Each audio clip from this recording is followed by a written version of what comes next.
Vincent Rivasso qui se joint à nous, ce qui n'est pas très courant, ainsi que Richard, que je ne vois pas très souvent, et puis tous ceux qui sont en ligne. C'est un immense plaisir d'abord d'agir pour la première fois en tant que DU pour ouvrir directeur d'unité, pardon, je suis déjà rattrapé par la novlangue. Comme directeur d'unité de l'IAP, et Pierre nous a rejoint récemment au 1er septembre, je crois. Pierre est directeur de recherche au CNRS, il est spécialiste des atmosphères planétaires. Il a travaillé en spectroscopie infrarouge sur les missions planétaires de Vénus à Saturne, ainsi qu'en observation au sol, que ce soit le CFH, l'IRTF, le VLT. Il a été très impliqué dans l'instrumentation spatiale, notamment au niveau de co-investigateur de plusieurs instruments, et il a été principal investigateur de l'instrument infrarouge Virtis de Vénus Express. Comme si ce CV long comme le bras n'était pas suffisant, il a été directeur du LESIA de 2010 à 2019. Et donc, comme je vous l'ai indiqué, il a rejoint l'IAP, notamment pour s'investir dans la mission Ariel, et il nous a rejoint en septembre 2020. Donc, je suis absolument ravi qu'ils viennent renforcer une équipe sur les exoplanètes qui a un passé prestigieux, mais pour lequel il faut penser au futur. Et le futur, c'est notamment Ariel, pour lequel on est très excités. Et donc, c'est un grand plaisir d'accueillir Pierre, à la fois pour ce séminaire, mais plus largement à l'IAP. Et Pierre, je vais te laisser la parole. À toi. Eh bien, merci François pour cette introduction. Donc, sans plus attendre, je vais passer sur l'écran pour que vous puissiez voir. Et donc, le sujet que j'ai choisi de vous présenter est assez général. Ça va nous permettre de voir pas mal d'aspects. Et je vais faire le séminaire en anglais pour nous non francophones dans l'équipe. So the subject is from solar system to exoplanets. And I will put it in the perspective of what I call a new experience of the world in the 21st century in comparison to the advancements of science in the 18th century, when the exploration of the world came first from the observation and the inventory of the nature to the measure. And it was done with a pioneer in science and in particular astronomers. There was a big problem of the measurement of the meridian, and with expeditions in difficult conditions. This one is a famous expedition in Peru by French astronomers. And they were not only measuring and making cartography of the Earth, but together they began to observe nature and to make measurement of the pressure in mountain, and there was the measurement of the barometric equations, also of the nature. And all these environments contributed to the evolution of the science philosophy in the 18th century with what is called the philosophie des Lumières and the philosophy of Enlightenment in English. And it was really a change of perspective from the catalogue of the nature to the measurement of nature. And I think we are living today in a period where we are seeing that also in the domain of exoplanets, where we are today having more than just the catalog of planets, but we are really beginning to measure what these planets are made of. This is a well-known diagram of exoplanets in radius to the star compared to the Drossart dimension, the planetary radius. the star temperature is given in a color scale. This is the current observations. If you look of this diagram, there are many observational biases. It is certainly not the average distribution of planets. We know it. There are many biases depending on the method of observation. But still, we see a large variety of planets with distance to the star much closer than was thought possible from planetary formation, and also with planetary radius different of what we see in solar system. If you look at this histogram of the mass of exoplanet compared to the terrestrial mass and the Jupiter mass, we see, and this has been unbiased as far as possible compared to observation. We see that most of the planets are in the domain between Earth and Jupiter, what is called the class of sub-Neptune or super-Earth. And in fact, we don't know today, or we know very little about what these planets can be.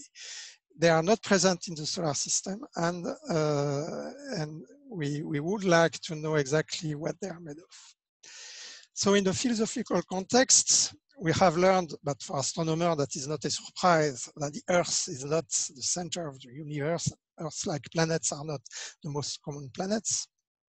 But also, which was more a surprise, that solar system planets are not representative templates for exoplanetary studies.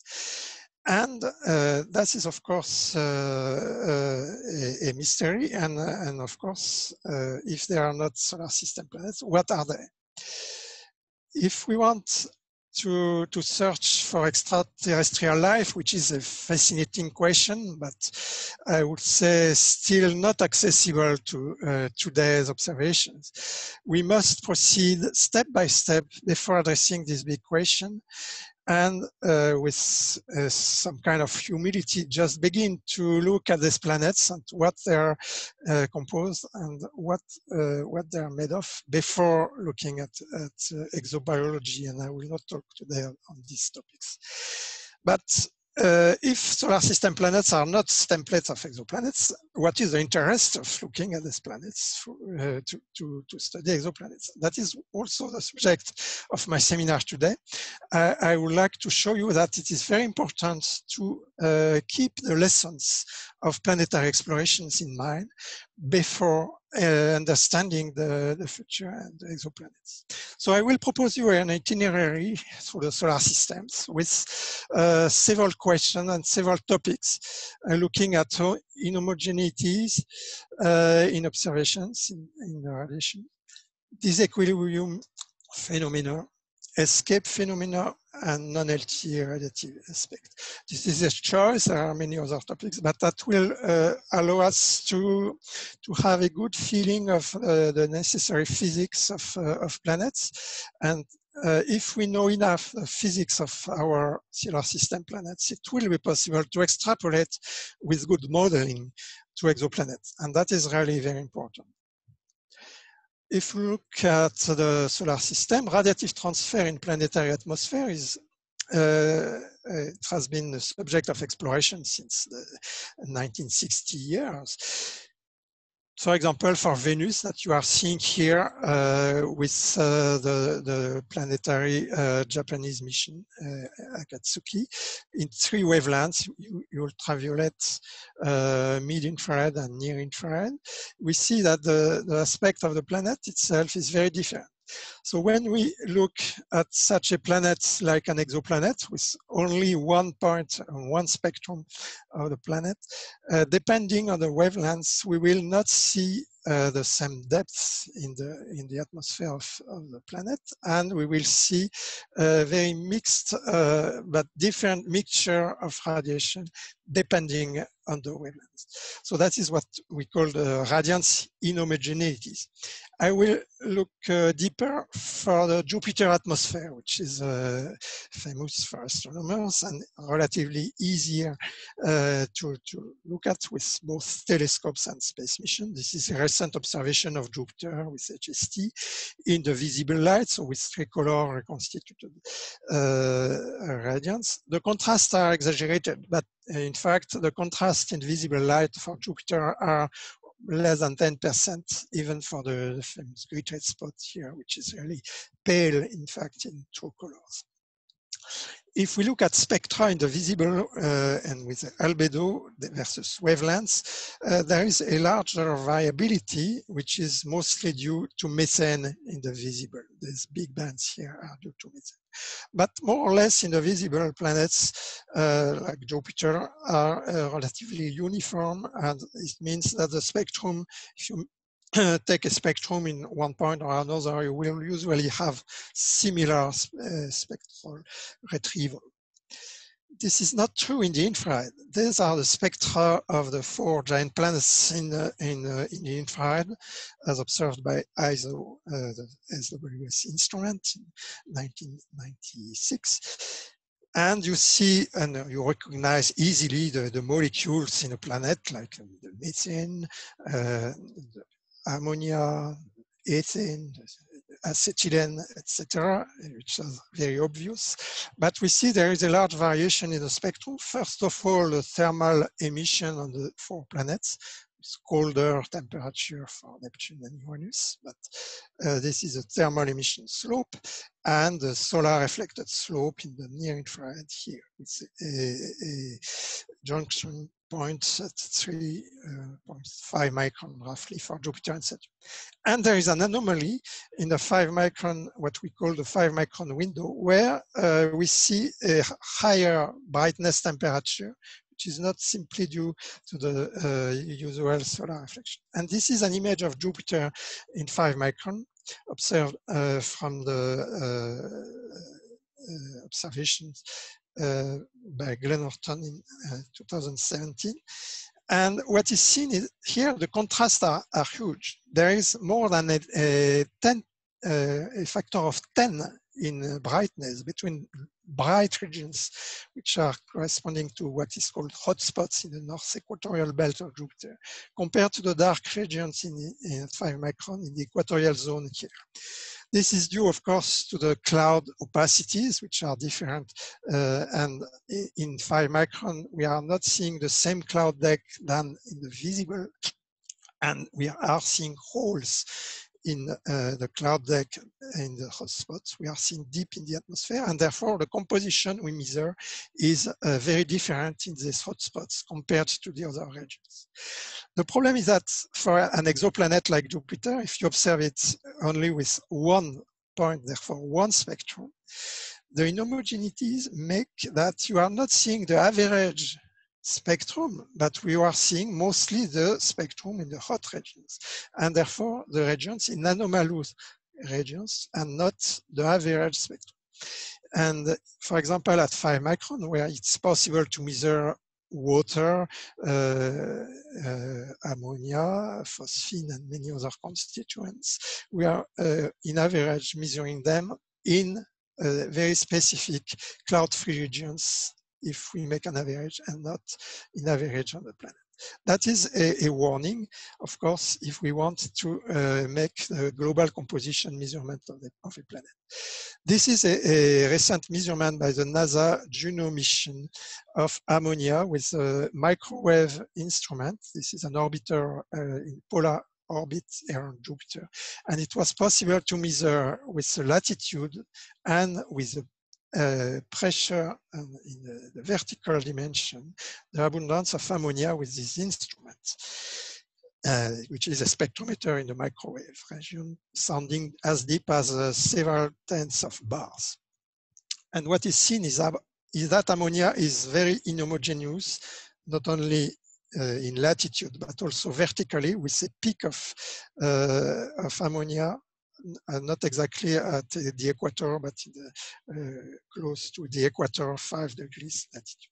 This was very surprising because the meteorological layer on Jupiter is mostly a few bars at most. The cloud, the most deepest cloud structure in water is at a few bars, 2 to 5 bars, and therefore there is a larger variation than what is due to the cloud structure, definitely.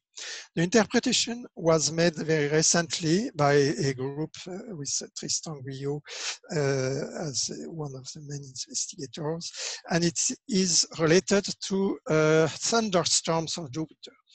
Thunderstorm and lightning have been observed on Jupiter for a long time, from Pioneer, from Voyager. These are some observations by Juno.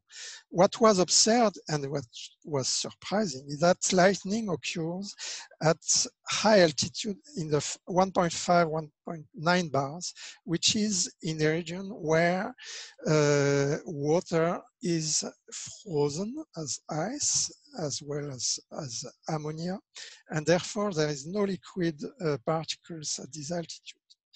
But the theory of thunderstorms on Earth shows that the only way to have charge separation in a cloud is by collisions between liquid particles and ice particles, and therefore this was really very surprising.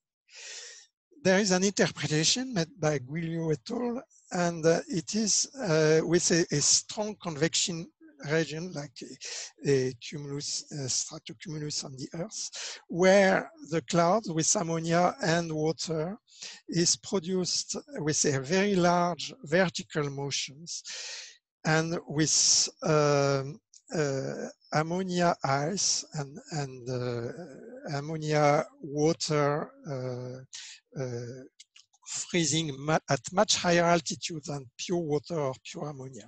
Therefore, we can have charge separation in ammonia water mixture, making what they call the mush balls, or very large particles which are falling. And by falling, there is entraining of the ammonia, of the gases toward the bottom layer. And they can explain with such a process the difference in ammonia gas between some region with small scale convection, where ammonia is at higher level, compared to downdraft layers where ammonia is depleted. This shows that a microphysics, very local phenomenon, can have very large effects on the planetary scale and a very large latitude. And again, if we take the perspective of observing Jupiter from very far away, like an exoplanet, we will not be able to interpret what we observe if we don't know the local physics and even the microphysics in cloud layers compared to that. This is, of course, a warning. And for exoplanets, a lesson to remember that inhomogeneities can induce very large differences in average composition measurement. And I have shown it for condensable species like water or ammonia, but this is true also for other molecules. For example, there is the question of disequilibrium species like on Jupiter, carbon monoxide, phosphine, germane, or arsine, which are not expected in thermochemical equilibrium. Thermochemical equilibrium is a safe chemistry calculation where you know, as soon as you know the enthalpy of formation of each molecule, it is really relatively simple to calculate the abundance of a molecule. And in a hydrogen atmosphere like Jupiter or giant planets, it is expected to get, for example, methane in the colder regions and carbon monoxide in the hot region, that is combustion reaction, which is well-known processes. But we observe both CH4 and CO on Jupiter. Therefore, this is a signature of a disequilibrium. Same for phosphine, which could be in an oxided form, phosphorus oxide, and not in the hydrogenated form like PH3 and others. These molecules have been observed for 40 years on Jupiter and are well observed, and definitely there is a good definition and observations of these molecules. The interpretation of disequilibrium chemistry is that there is a strong mixing and a diffusion between the deeper, hotter regions of the interior and outer layers. This is an example of relatively recent observations from VLT and by Rohini, Giles and Oxford laboratory with PH3 versus latitude, which shows not only these observations are the abundance is observed from disequilibrium chemistry, but there are some variations. And in latitude, both for these three molecules. I will not go into detail for everyone, but for PH3, the interpretation comes from chemical diagrams like this one, which shows the reaction direction with successive oxidation with oxygen and due to reaction with H2O, which conduct to oxide of phosphorus, which cannot be observed in spectroscopy, but with equilibrium with PH3. And the main parameter for this equilibrium between oxide and hydrogen form of phosphorus, like PH3, is what is called the eddy diffusion coefficient, the turbulence in the troposphere between deep layers and so on. If we see variations, it means that variations in the eddy diffusion coefficient are present in the atmosphere. If they are present, it means that the average, the abundance of PH3 depends on a dynamical parameter like the eddy diffusion coefficient. And therefore, if we want to predict the abundance of phosphorus, like in a PH3 molecule on an exoplanet, we will have to know not only the equilibrium chemistry, but the disequilibrium chemistry with strong convection modularized with a diffusion factor, which is of course much more difficult than the equilibrium chemistry. So that is the second warning, is that equilibrium chemistry is not enough to predict the abundance in the atmosphere of exoplanets. And it is well documented in our solar system planets. I will now go toward another very complex phenomenon, which is the escape phenomenon, which has been studied for planets for several decades, and starting at the 60s, starting with the Earth.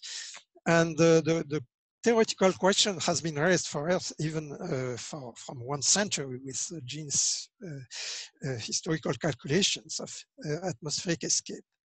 So the question related to escape are, first, the stability of hydrogen-helium primary atmosphere. We think the first formation of planets, whatever the planets, telluric or giant, comes with a primary atmosphere, which of course comes from the solar nebula and therefore with a large quantity of hydrogen.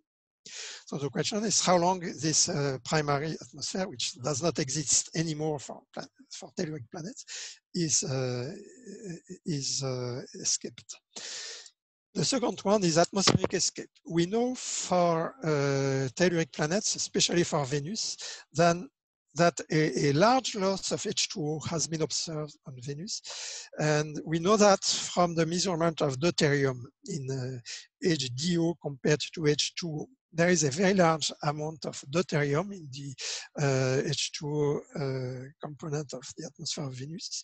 Almost 1% of the molecules are in deuterated form, which is impossible to explain simply by the accumulation of material from the solar system. There must be an escape and a differential escape between H2O and HDO to prove that. So we have a knowledge of a secondary escape, but the problem is how to modelize that. Was it happening at the beginning of the history of Venus, at the beginning of the solar system, or much later? That is not well known. And for that, the only way is to have a good modeling, a good parametric modeling. but the problem is even for solar system planets.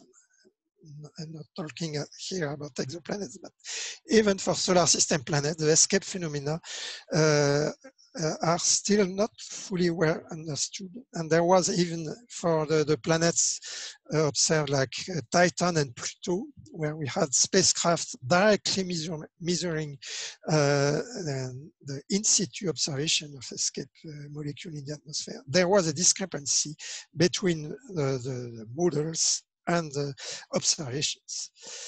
I will talk about that here. The physics of escape is in principle well calibrated and well known from principle of a very strong physics. The escape of a planet is in fact governed by mainly two parameters. Even for a one component, which is of course a very large simplification, but take a one component, say a molecular hydrogen atmosphere, spherically symmetric in 1D modeling, cannot make simpler. Even that, the physics, as you will see, is not so simple at all, but we have two parameters, the ratio of the gravitational energy to the random thermal kinetic energy, which is called the Jeans number, and another number is called the Knudsen number. It's a ratio of the molecular mean free path to the atmospheric scale height. It is, of course, a measure of the collision, the activity of collision in the atmosphere. For small Knudsen number, we are in a collisional atmosphere with a large number of collisions. And for Knudsen number of the order of 1, we are in a non-collisional atmosphere with molecule by molecule phenomena. The exobase is usually defined as the region where Knudsen number is of the order of 1. And I put here the numbers for Pluto, for example, with a Jeans number of 8.5. Jeans number will depend of the mass of the molecule, so it will not be the same depending on the molecule you are observing. But for methane, one large constituent of Pluto atmosphere, it's about 8.5, which is relatively large. And for Pluto, the temperature at the surface is 70 K about, and the exobase is about 2 planetary radius. What else to say about that? So for comets, comets are also very interesting objects with, of course, a very low gravitational energy. So for comets, we are in very low Knudsen number, but also very low Jeans numbers. So the physical model is simply the kinetic theory of gases that you can explain. So this is very strong physics. And the Boltzmann equation is, of course, the master equation for this phenomena.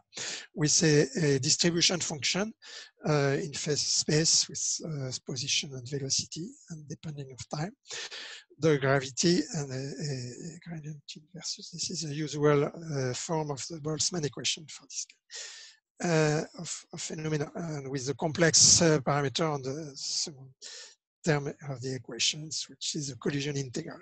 But unfortunately, it is very difficult to solve, even with approximations, and can be handled only with Monte Carlo simulation, which is now more accurate today with new computers, but not solvable easily.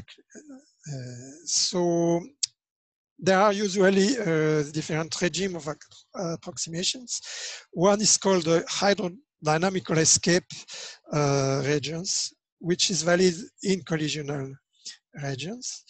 If we are collisional, the Boltzmann equation can be put in the form to derive the Navier-Stokes equation. That is a classical demonstration, relatively complex, but well known and well demonstrated. So you can have fluid equations and thermal equations to solve the deposition of energy and the flows resulting from the energy. In fact, the thermal heating equation can even be simplified in a kind of Bernoulli equations, where you have a deposition of energy at a given level in a collisional region with gravitational potential and thermal energy. And at higher altitude, the temperature will decrease, and the only way for the atmosphere to evacuate the energy, if it cannot radiate, as is usually the case in the high altitude regions, there is no radiation. Therefore, the only way to evacuate the enthalpy is through hydrodynamical flow, which is an escape. So this is the simplified equation in hydrodynamical escape zone. On the contrary, in the high altitude region, where we are for molecule by molecule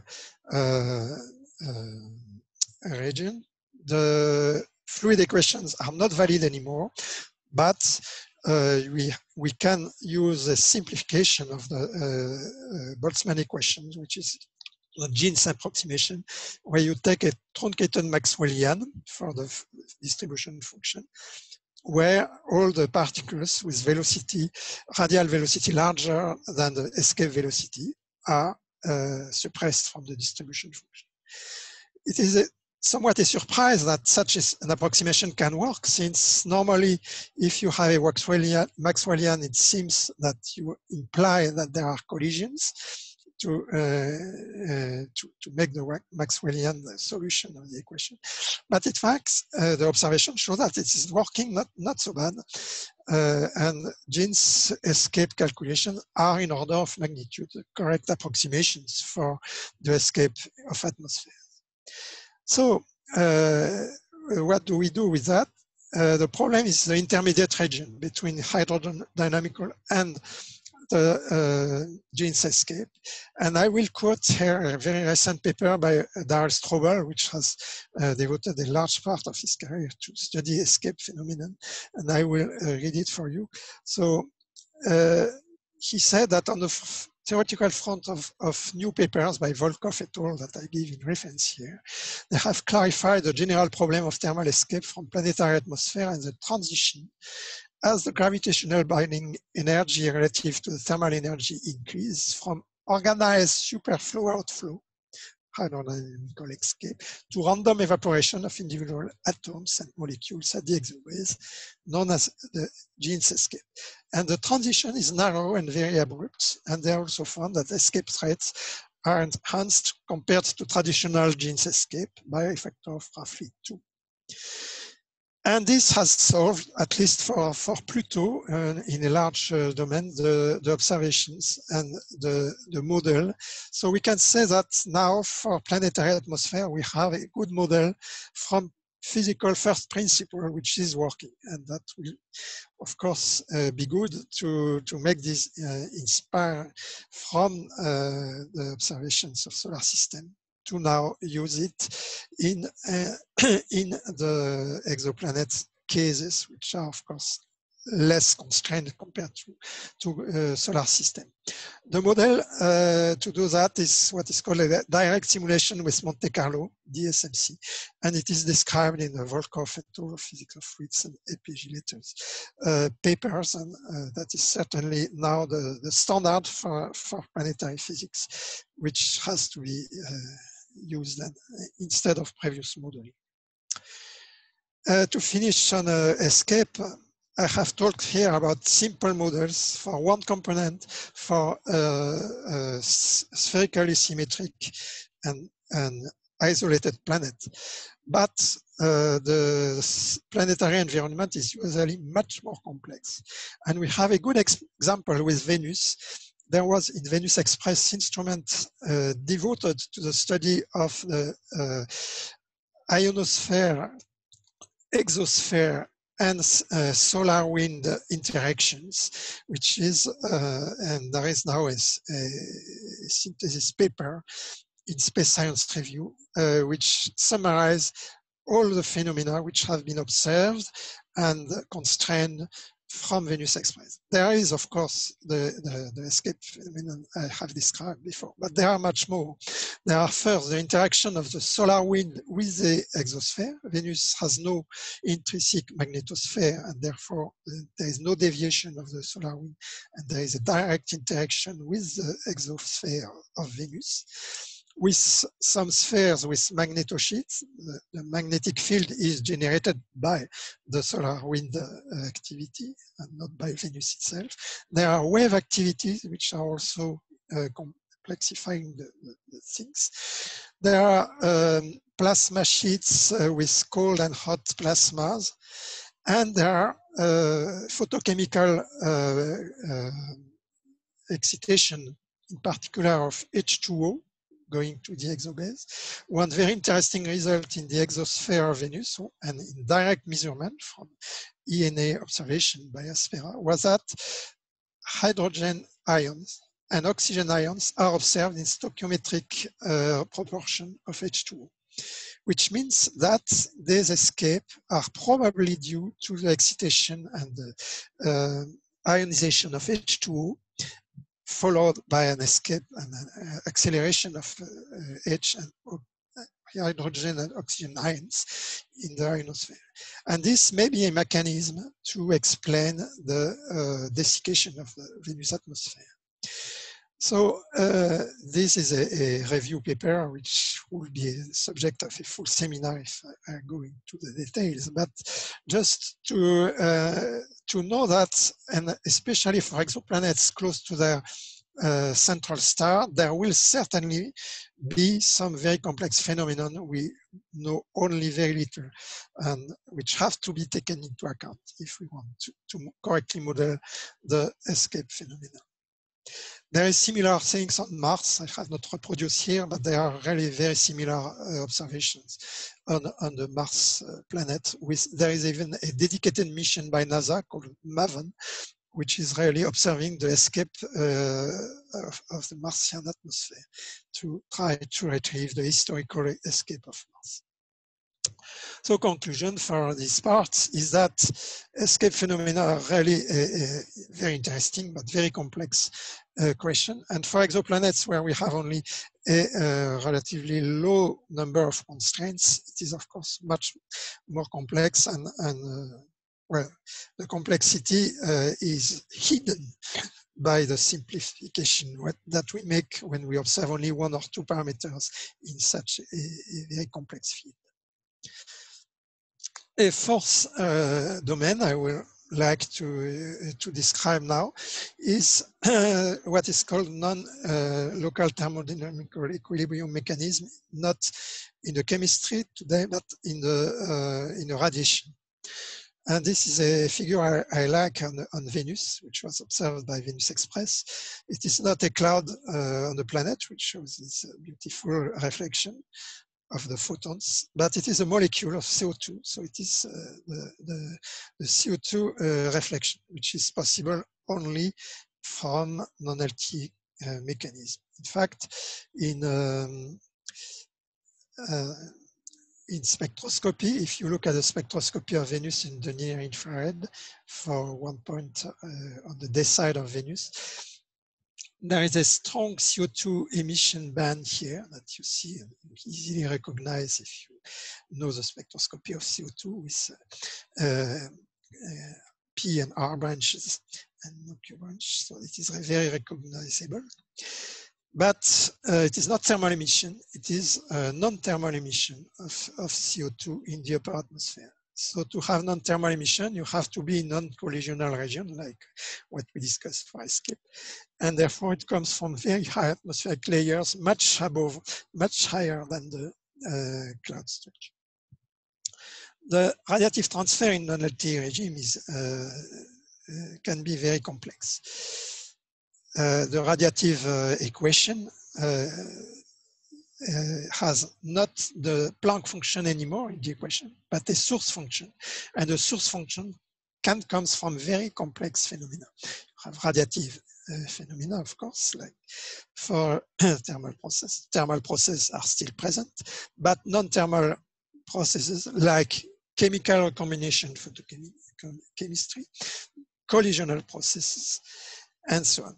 There is a large possibility of domain, and only if the thermal collision time is larger than the radiative time, then the collisional and chemical process have to be taken into account to calculate the source function. And it can be very complex, and it will depend molecule per molecule of the structure of the atmosphere and of the abundance of each molecule.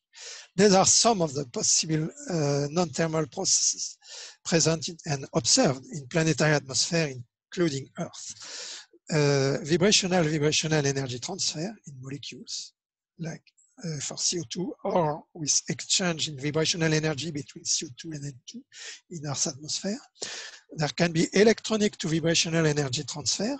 An example is a state of oxygen, which can be excitated in vibrational modes. There is chemical recombination, and an example is large ozone bands, photochemical reactions, and don't forget the collisions with charged particles, like in the auroral processes. I like this figure, this scheme of the observations of the oxygen production and airglow on Venus. CO2 molecules are dissociated by UV flux of the sun on the day side of Venus. This is the day side of Venus, and this is the night side. And there is a global circulation, meridional circulation of the atmosphere, very high at more than 100 kilometers in the atmosphere, with free oxygen atoms, which go to the night side and plunge into the atmosphere, and there is a recombination of oxygen atom in O2 with an airglow. Therefore, airglow of oxygen is observed on the night side, even if the production is on the day side. And this is rarely observed. It was observed first by Pierre from ground-based observation on Venus. And this is an average emission on the night side of Venus, a simulation of statistical average observed on Venus, which show that not so close to the midnight point on the night side, we have a strong emission of O2, easily observed from the ground and relatively strong, with an altitude of the emission around 95 kilometers or so. Just to say in a parenthesis that observing an oxygen emission on a planet doesn't mean that you have life producing oxygen on the planets. This is Venus, and as far as we know, there is no life on Venus, at least nothing producing oxygen. And I close the parenthesis. This is one of the interesting phenomena which are observed on Venus, which could be observed on an exoplanet with large emission factor if these phenomena are possible. Another emission for telluric planets, we have CO2 as a main, at least one of the main constituents in the atmosphere, and therefore the dissociation component from CO2, like O2. On giant planets, we have CH4, and this is the same emission of the planet for Jupiter and for Saturn, observed at 3.3 micron, as for CO2 in fluorescence emission, non-LTE emission in CH4, in the non-collisional atmospheric layers. The first observations was spectroscopic observations from ISO-SWS I mentioned earlier. This is a spectrum of methane. This is a classical spectrum of methane, like the dashed line is the observed spectrum, and it is really well recognizable with PQ and R branches of the spectroscopy of methane. But there is also so this is a fundamental band called nu3 at 3.3 micron.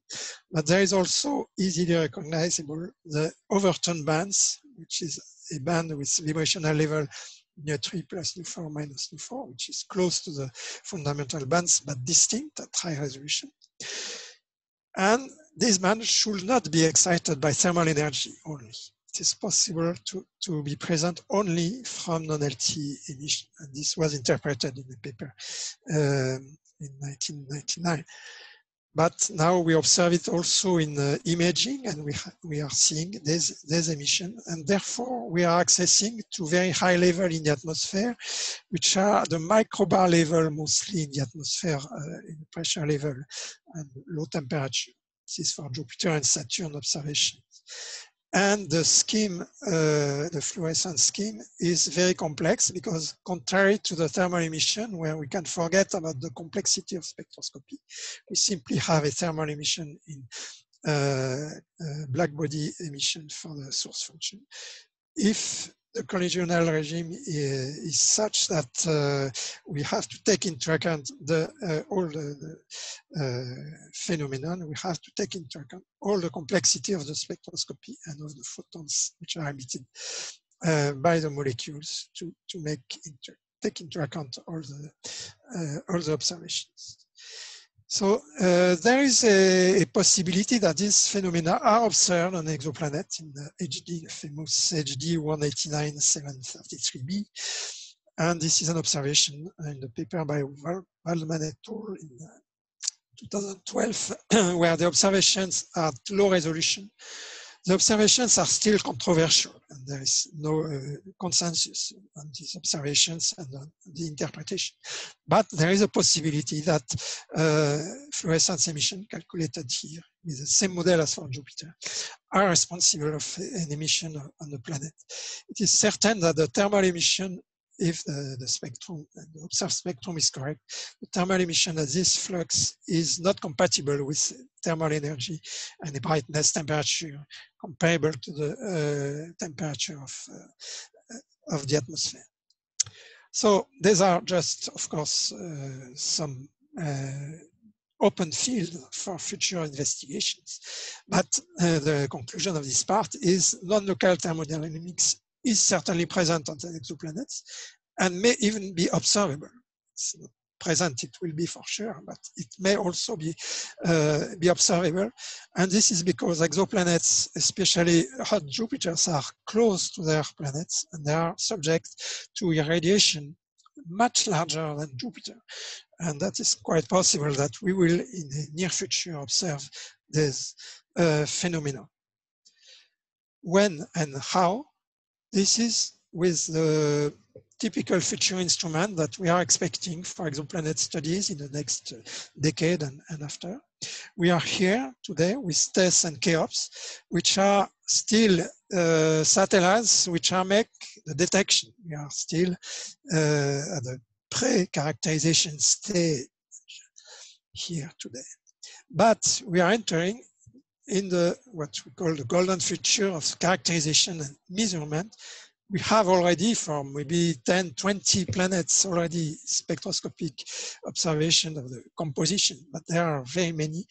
And the objective of JWST to be launched this year, hopefully, and of Plato mission and Ariel mission in the future, it will be to make statistical observation of exoplanets and composition measurement, especially with Ariel for the composition of the atmosphere, to have a statistical sample, not only one or two planets or a few, but if possible, a significant statistical sample to get really an idea of what an average planet is.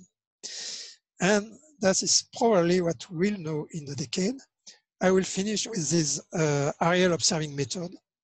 And there are 5 observation strategy mode. It is a transit spectroscopy. We observe only planet in transit and eclipse. In the transit, we observe the night side, the thermal emission. In the eclipse, just before disappearing, we are observing the day side of the planet. If we are able to subtract, we can have the, by subtraction, the thermal emission and the albedo of the planets. It is possible to observe all along the orbit the phase variation of the planet with enough accuracy, with interesting aspects with the day to night side variations. This has been done for brown dwarfs, for example. That's this cures here. And it's even possible in the eclipse to have special resolution on the exoplanet by having slices of the planet when they disappear beyond the star, and we are with large enough signal to noise to see by eclipse mapping some maps, very rough maps of the planets, and having time variations. With repeating observations, it will be possible to get some idea on the dynamics. there is a Ariel France day on the 28th of January. If you want to know more about the Ariel mission, it may not be too late if you ask to Jean-Philippe Beaulieu to have your registration for the day. There will be discussions on the mission, but also on the ground-based observations related to that. And I will finish with my conclusion. I hope we will be happier than La Pérouse with our tour around the Earth, and we will avoid the reefs of the voyage. And to have physical observations of the atmosphere of planets, it is certainly necessary to have in mind all the difficulties that was painfully demonstrated in the solar system before to go to models in the exoplanets. And if there is only one lesson to remind, it is that nature is more complex than we usually think. Thank you. Well, thank you, Pierre, for this tour of the complexity of this field, which sends shivers in the spine about Ariel and the possibility to unravel the mysteries of exoplanets with partial information. But that's science. So let's open for questions. Anyone? Let's see. Please raise your hand. Let's see. I think I should be with your. Let's see. I don't see any hand raised. Of course, this can be comments if you wish. No one. Well, Jean-Philippe, could you actually comment a little bit on I say it sends shivers in my spine. Can you make me a little bit more tranquil? Well, I would like to say that first, we are a meeting point with even the people from Greco. So they say that you're going to shiver a bit even more. What we can do with Ariel is actually also to test general relativity during transit observations. We have some planets that are on very eccentric orbit, and Luc Blanchet and François Larotourou are going to join us on on January 28th for the Ariel Day. So if you'd want to be shivering a bit more, I think I'm just putting a bit more oil on the fire. What is showing is that we are really having a field that is completely booming. It took nearly 15 years to get about now something like 40 planets with molecules being studied in their atmospheres. And with Ariel, we're going to do 1,000 of them. So it means it is really a very big leap forward. So we are basically a bit in the infancy, I would say. Maybe you could see it as maybe CMB before WMAP. Before I take the questions from Florence and Clément, Pierre, do you want to add anything to this? No, I think, well, cool, but it will be very long. So I think we will discuss in the Ariel Day. Okay, so Florence Duret. It may be a silly question because I am not a specialist on planets, but I was wondering, how do you estimate that the oxygen on Venus is at 95 kilometers altitude? Good question. Very simply, well, almost directly. With Venus Express, we had an orbiter around Venus, and we are observing at the limb of the planet, and we are observing simply the distance, the altitude of the emission. And of course, there is an inversion because you are seeing along an integration along a line of path, but this integration, the inversion is relatively straightforward. So that's very simple. It was models, and Pierre Cohn itself predicted that it was around 90 kilometers. But with Venus Express, we observed exactly this altitude. It's even better than models. Thank you. Thank you. Clément Pellouin, s'il vous plaît. Yes, I also have a question that is related to the oxygen and hydrogen ions around Venus, because you said that because the stoichiometric coefficients ratio is of 2 to 1, this might lead to the conclusion that they might be originating from water. But I'm not a specialist as well, but spontaneously I was thinking maybe there could be other processes that could lead to this stoichiometric ratios. So how do we know that this comes from maybe water? Of course, it is not a proof in itself, but just a signature. In fact, if you take the abundance of hydrogen and oxygen in the upper atmosphere, it is not what you expect. But also the models say that the chemical dissociation of H2 has gives a large energy of the dissociative constituents, which imply an escape of the ions. At least it is a good signature, and also the point is that the same is observed here on Mars. And again, on Mars, you would not expect if they were produced independently, oxygen from CO2, for example, and hydrogen for H2, you won't expect the ratio of H2O to be 2. So it is a combination of modeling and observations, I would say. Okay, thank you. Jean-Philippe, you raised your hand at some point. You wanted to add something? Yeah, maybe, Pierre, if you could comment a bit about the latest things about the phosphine, because for sure everybody has heard about it. About what? The phosphine. The most famous. Yes, I can. There has been, as you know, a big announcement made with NASA, all the communication from UK and US together about the detection of pH3 on Venus, with the interpretation that the only explanation, at least the most plausible explanation, was from biological processes. It is a pity, I would say.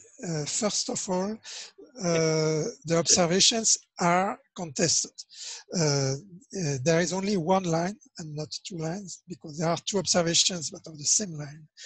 And specialists, and I discussed, I'm not myself specialist in radio observations, but I discussed with specialists, and they say when you have only one line, there is always a possibility of a Earth contamination by one line of H2O, ozone, or so on.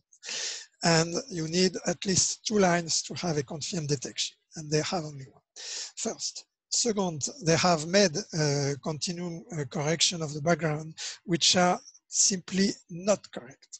That has been demonstrated by Ignace Snellen, that many of you know from the Exoplanet side, which is in terms of Bayesian retrieval and the statistical coherence in the retrieval, a very famous expert. And he said that the statistical analysis was wrong. So we cannot believe in the observation yet. So it was enough for a tentative detection. It was not enough for an announcement for a detection. And second, for the interpretation, well, it's not even necessary to comment that if you have to think on processes in thermochemistry, non-equilibrium processes and so on, the last one you have on the list is a biological process. And once you have eliminated all the process, okay, you may say, again, maybe you can say there is something strange here. Okay, but say that is a biological process and make, again, after that, all the biologists on the NASA exobiologists on the Venus exploration said, we must make an instrument to measure pH3. It is, well, it is not science, I would say. It is just media noise. Yep. So do we have any further question by anyone?